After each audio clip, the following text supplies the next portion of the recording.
Thank you for gathering here today so that together we might honor the memory of Dr. William C. Placher. Here to share some of Dr. Placher's own words are Seth Einterns and Brock Graham. Following Seth and Brock, Dr. Powell, Dr. Cook, and Dr. Blix will share some of their own reflections. Let us first begin with a brief moment of silence.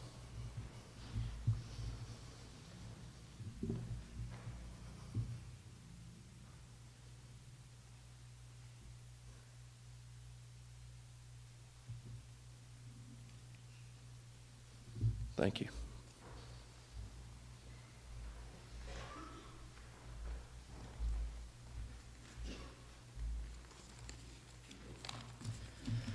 The following are the closing remarks from Dr. Placher's Placher. In chapter 2 of Matthew's Gospel, we meet these mysterious characters, the Magi. As is often the case with Scripture, what the story leaves out is the most interesting part. We don't know who these Magi were. Some translations render them wise men, some astrologers. Garrison Keillor tells of the Lutheran pastor up in Minnesota who singles them out as the characters in the Christmas narrative with the closest potential link to his congregation. Since they are the only people in the story not explicitly identified as either Jews or Romans, they are the only ones who just might have been Norwegians. Well, we don't know, but the story says that they followed a star in search of a king and came to the land of Judea and went to the palace of Herod. There the scholars of the law sent them off to Bethlehem in accord with prophecy. And sure enough, the star which they had seen at its rising went ahead of them until it stopped above the place where the child lay. I've always wondered if the star led them to Herod's palace. I don't think so. My guess is that wise men in search of a king, then and now, close to their destination, wouldn't bother any more with stars and dreams, but would lead straight to the royal palace, the center of power. Human wisdom understands the quest for power, but cannot imagine the kind of love that would lead infinite power to humble itself to birth in a manger. Such love is so wise that we in our sin can see it only as folly.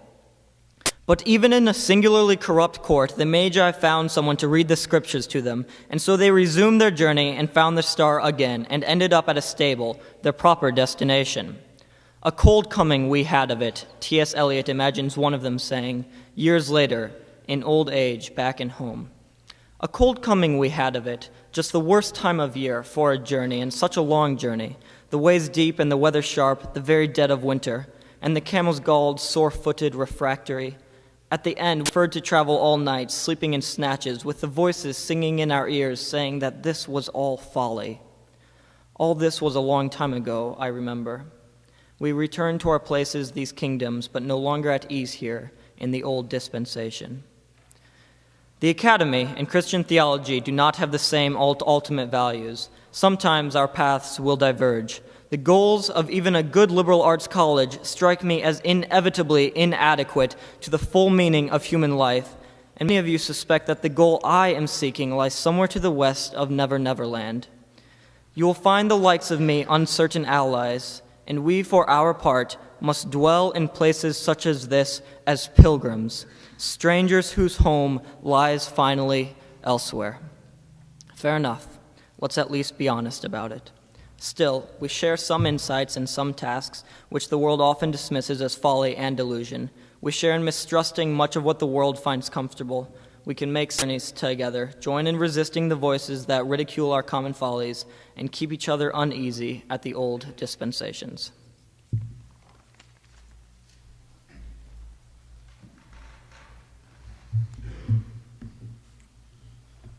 Wabash College's sesquicentennial observance opened with Founders Day convocation in the chapel on December 3, 1981.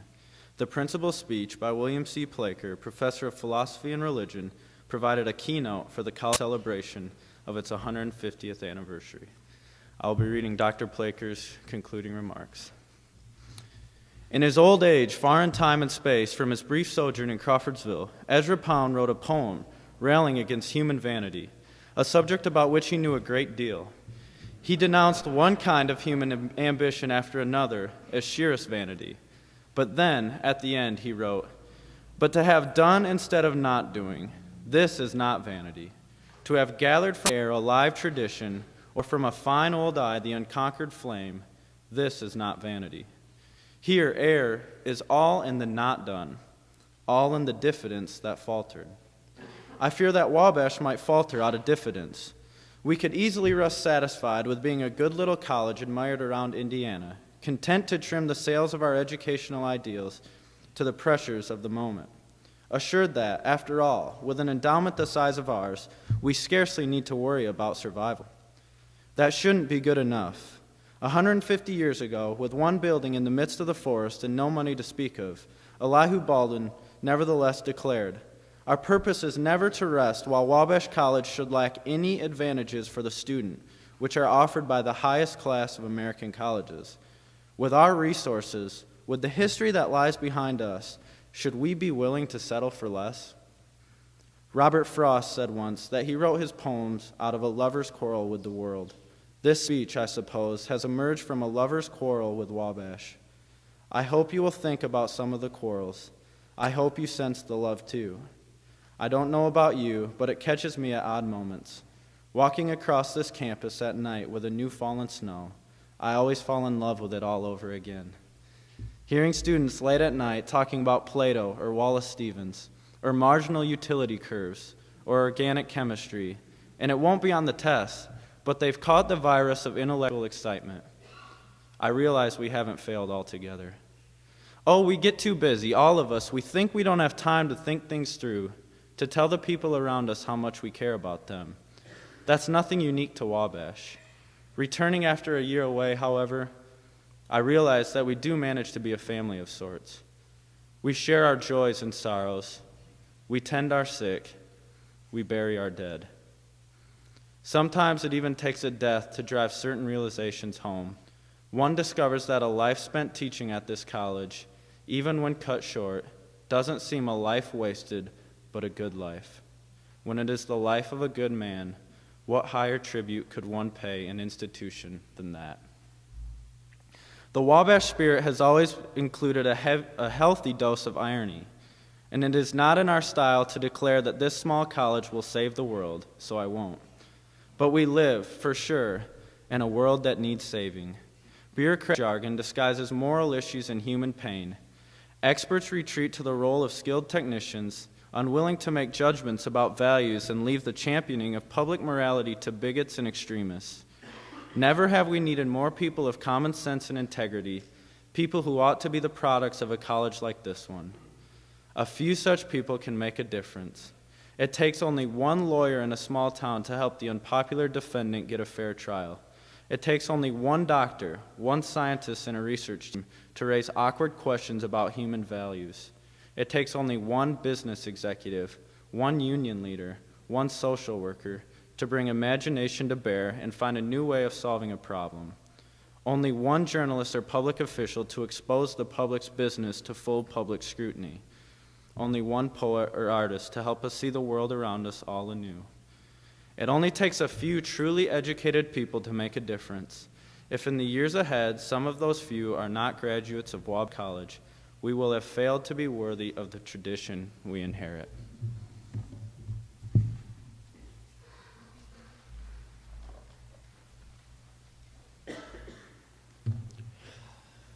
I am struck by the irony of my standing here.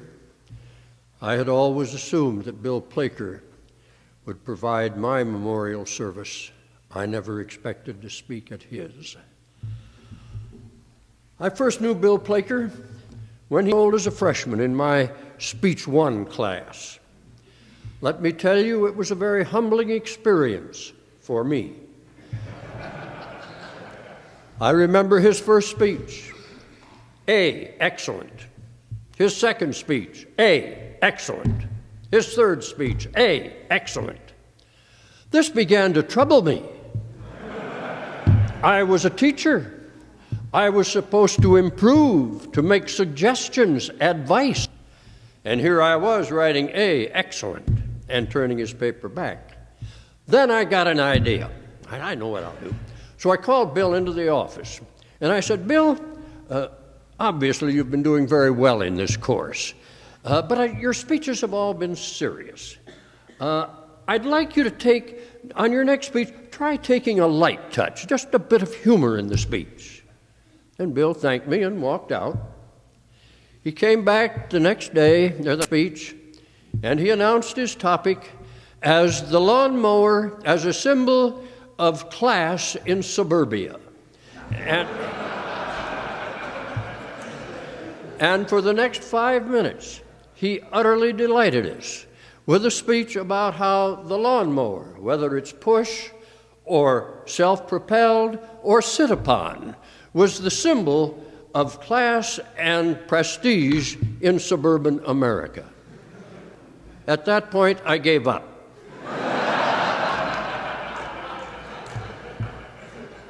I was going to ask him to teach the course, but I needed the money. In subsequent years, Bill delivered speeches much more significant to the college than those. You've heard a good deal about his senior commencement speech. I understand that Mr. Runge has put it on the web for you to read. If you are as good with computers as I am, I recommend you find it in the book that the men have read from today, These Fleeting Years, edited by Bob Harvey. In the same book, you will find another of his speeches, and again, Brock read from it this morning. It's not surprising that we go to Bill's speeches. If you want eloquence, you go to the source, and that was Bill Placher. Well, Bill, just 11 years after he made that speech as a senior, was asked to make the major speech at the celebration of the college's 185th anniversary. It is a fine speech. It is a typical Placher speech. That is, it is superb. He quickly tells us he will not use the college's past to entertain us with amusing anecdotes. Rather, he asks for us to consider he asks rather for us to consider if we are living up to the standards of those who came before us. He reminds us of the much quoted phrase, which you've heard quoted this morning, from President Baldwin, or Elihu Baldwin, when he said, "Our purpose is never to rest until while we shall lack any advantage for the students which are offered by the highest class of American colleges." And Bill paid tribute to President Hopkins, who at great expense to himself, great cost to himself, his health, and ultimately, of course, his tenure here, moved Wabash College from a place in the 20s where young men enrolled in September and played football and left after the football season and weren't seen again until maybe they'd try again the next year to play some football. And President Hopkins brought to Wabash College the academic stability and stature that we have enjoyed ever since. Bill's life at Wabash College for 34 years was a contribution to and a support for that tradition of excellence. For any of you who have been in Placher's class, I don't need to tell you of his excellence as a teacher.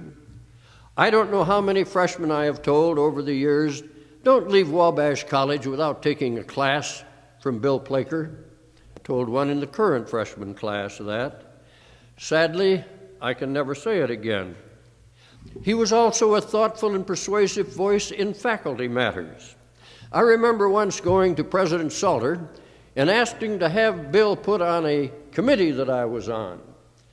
And Lou looked at me and he said, "Vic, if I put Bill on every committee in this college that asked for him, he would do nothing but serve on committees, and I can't afford that."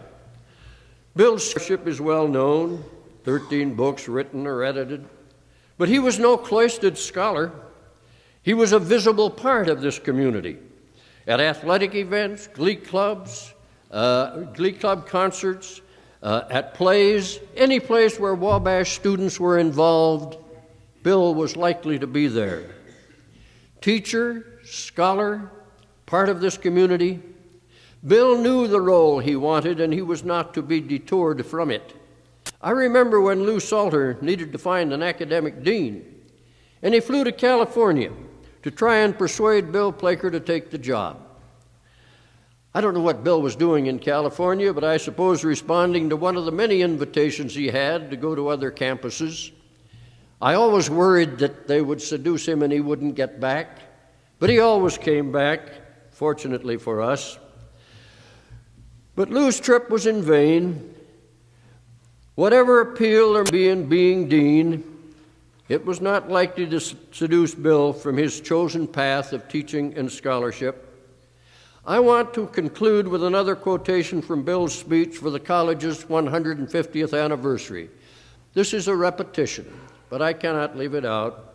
You heard it this morning. Earlier in the year that Bill made that speech, Eldon Parks, a relatively young man, had been killed in an automobile accident shortly after he had been appointed chairman of the psychology department. And I'm sure that was in Bill's mind when he spoke these words at the end of that, or in the course of that speech. And you've heard them before this morning, but I'm going to read them again.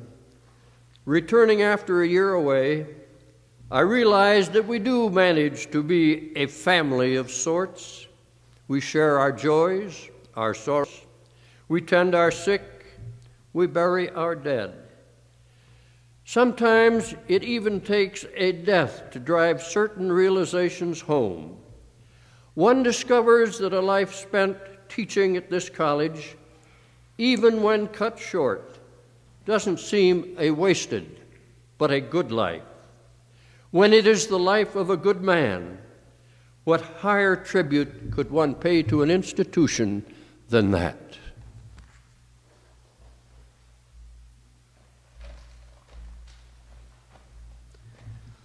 There are many people here who knew Bill Placher better than I, but I do have one privilege to claim. I've known him longer than anyone in this room. When he was an 18-year-old high school senior in Peoria, Illinois, I met him during a Glee Club concert there, and I said to him rather flippantly, when you come to us, let me know. I'll show you around. He did, and I did. And therefore, I got to introduce Bill Placher to Wabash College. I remember thinking, as he headed back toward Peoria, think that kid'll do okay here. I'm known for my subtlety, apparently. When I arrived here this fall, 46 years after I arrived as a freshman, I went to Center 216, and on the door, there was a sign that said, William Cook. A couple days later, I ran into Bill Placher, and I said, Bill, some bonehead took your name off the door and put mine up.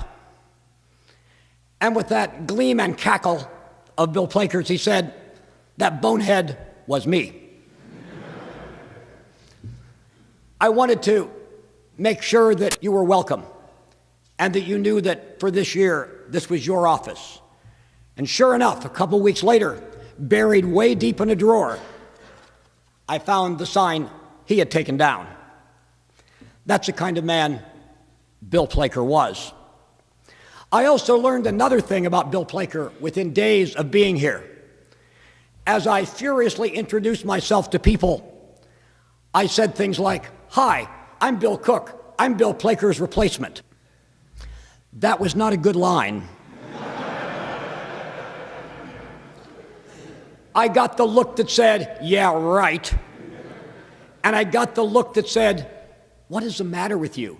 Nobody replaces Bill Placher. I had to change my language.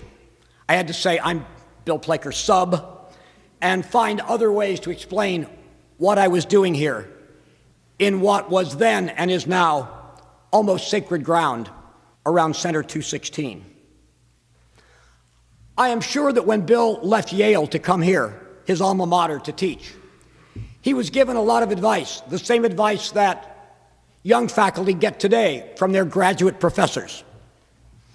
Go to this job in the middle of nowhere, do well, teach, but don't spend too much time teaching, because otherwise you'll get lost in the world of scholarship. And in years, you'll be a nobody. Nobody will know who you are.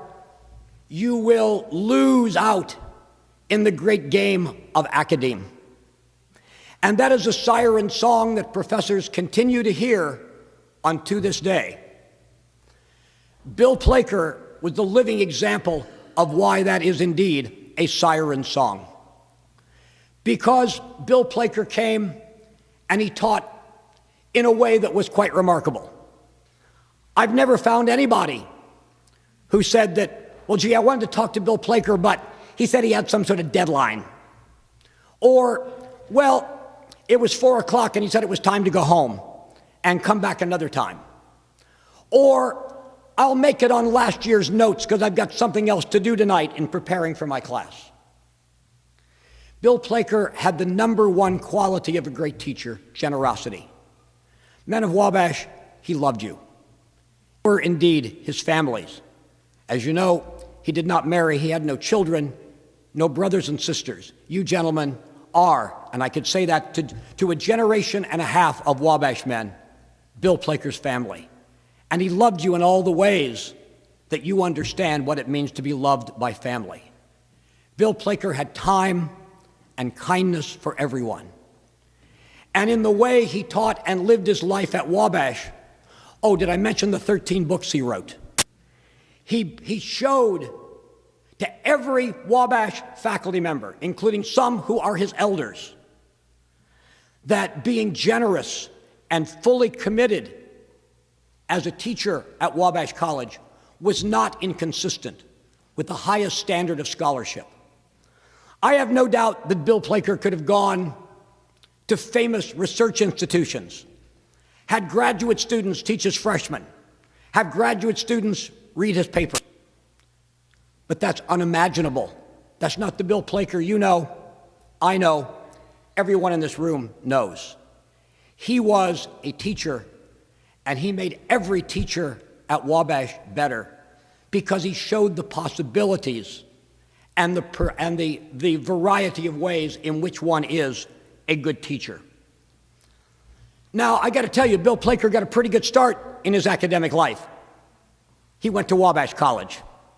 He studied with people like Vic Powell, Hall Peebles, Raymond Williams, and his mentor, Eric Dean.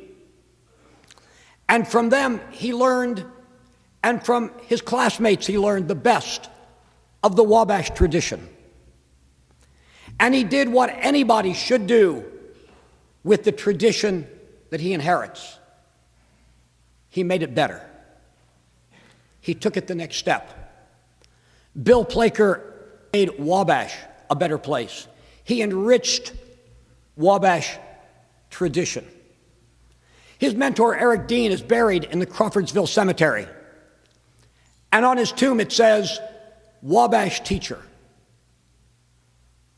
I think ultimately that's all Bill Placher ever wanted to be, and he was so much more beyond.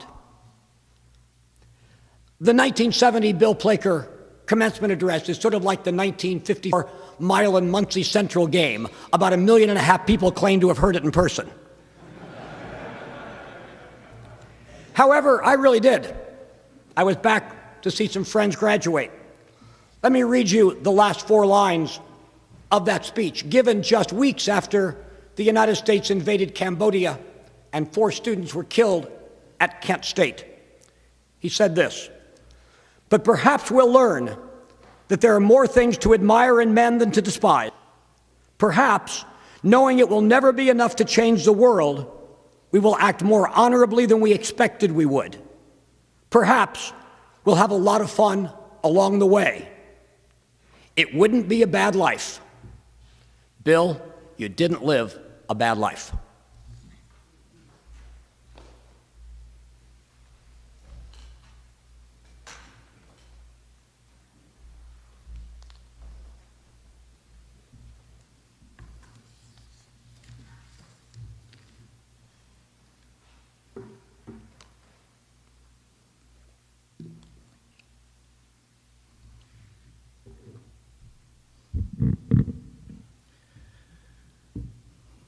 I sit at my desk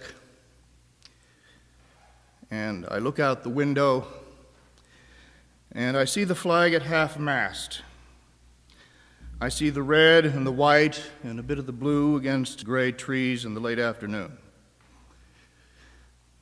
For a moment, I wonder why it is at half-mast, and then I remember. I remember that my friend Bill has died. He has gone away and will not come back. Sorry. We were friends for 42 years. If there is unmerited grace in life, if there is a gift beyond all measure, it is a friendship like this. It was this very particular friendship. He was my oldest and closest friend. So I feel very sad. I wake up in the morning hoping it is not true, even though I know it is. I think, well, he's still away on sabbatical, and we'll see him next summer, even though I know we won't.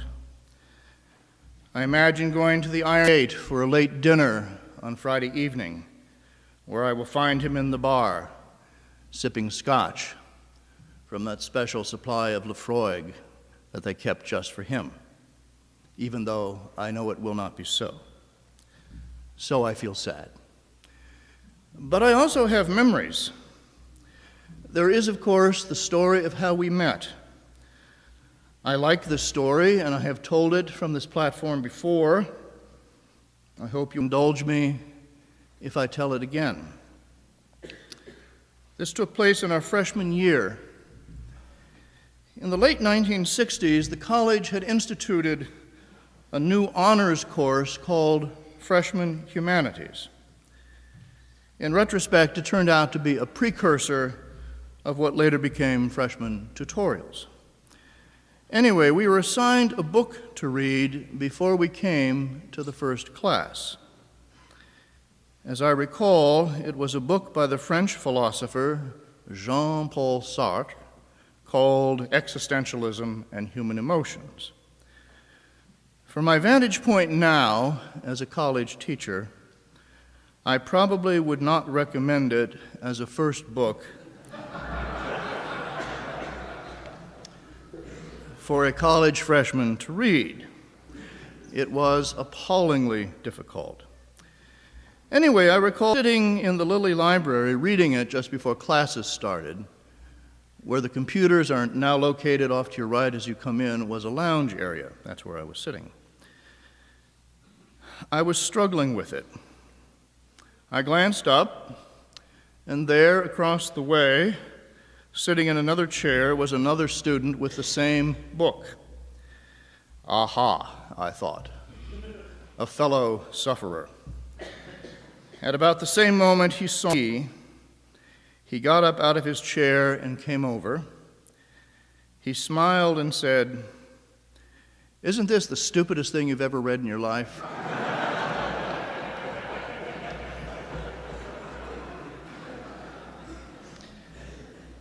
I laughed and nodded, yes. Then he stuck out his hand and introduced himself. "Hi," he said, "my name is Bill Placher." And from that day forward, we became friends. Other memories follow, random, unbidden. In our freshman year, we lived in Martindale Hall. And I remember a wrestling match one afternoon in one of the rooms. Several guys were trying to take down Tom Roberts. Tom Roberts, as some of you may know, now does advanced research in studying cancer at Harvard University. Why they were trying to take him down, I do not recall. It just seemed like the right thing to do at the time. Anyway, I had no skill in this sort of thing, and so stood safely off to one side. But Bill, with what over the years I came to realize was remarkable agility, had gotten down on the floor. He had crept up behind Tom and seized his leg. He wrapped his arms around the leg, not just the ankle, but the whole leg, and hung on for dear life. Tom, at this point still standing, tried to pull his leg away, but Bill grabbed tighter. Tom pulled again. Bill held on, and then inexplicably started to laugh. And at about that moment, Tom crashed to the floor. Bill got up and took his seat as if nothing had happened. And somehow I see this as a parable. Or there was the night we guarded the campus. He and I were stationed at the southeast corner of the football field. Now, you were aware that in those days, they were wooden bleachers. There was no field house or anything like that over there. It was pretty Spartan, and it was cold. We walked back and forth. We tried to keep warm. As I recall, he was carrying a baseball bat, and I was carrying a broom.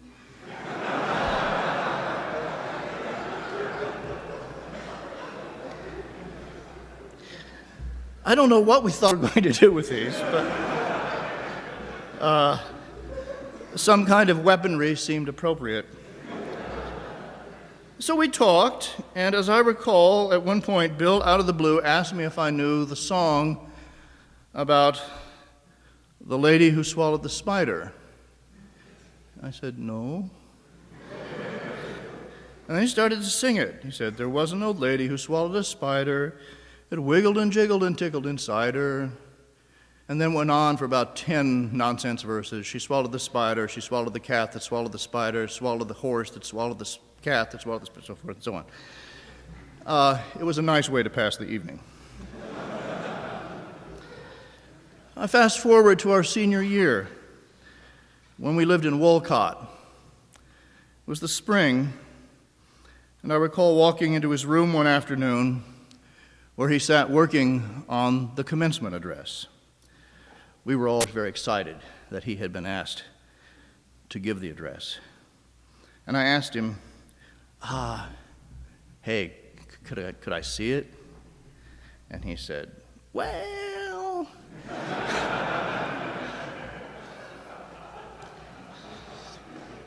No. I wanted to be a surprise. And a few weeks later, we were among the privileged who heard it.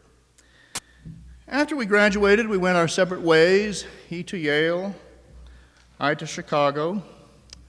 But we always kept in touch over the years, whether by phone calls or letters or visits. Sometimes I visited him at Yale, sometimes I saw him at Chicago.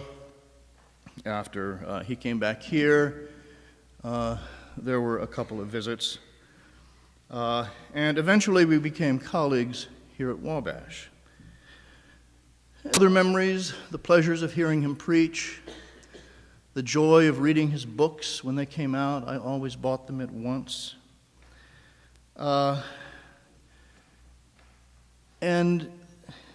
the pleasant experience each year of attending our national meeting. Our professional organization is called the American Academy of Religion. And it has been our custom for many years to meet the weekend just before Thanksgiving. You go to this big convention and you're walking the halls, and of course you're wearing a name tag with your name and then in big letters the name of your institution. And time and again I'd be walking on my way to some presentation, and somebody would approach me and they'd see the name tag and they'd say, I see you teach at Wabash College. Do you know Bill Placher? And I said, yes, but just so you know, the name is pronounced Placher. Are you sure? And I'd say, yeah, I'm pretty sure. And then they would tell how they had read one of his books or heard him speak, and how transformed they were by that experience. And there would be other stories, but right now I must confess, I find it hard to remember them singly. What I remember is this whole life, and that is harder to put into words. So perhaps I will do that on a later occasion. But in the meantime, in some corner of my heart, the flag on the mall will forever be at half-mast.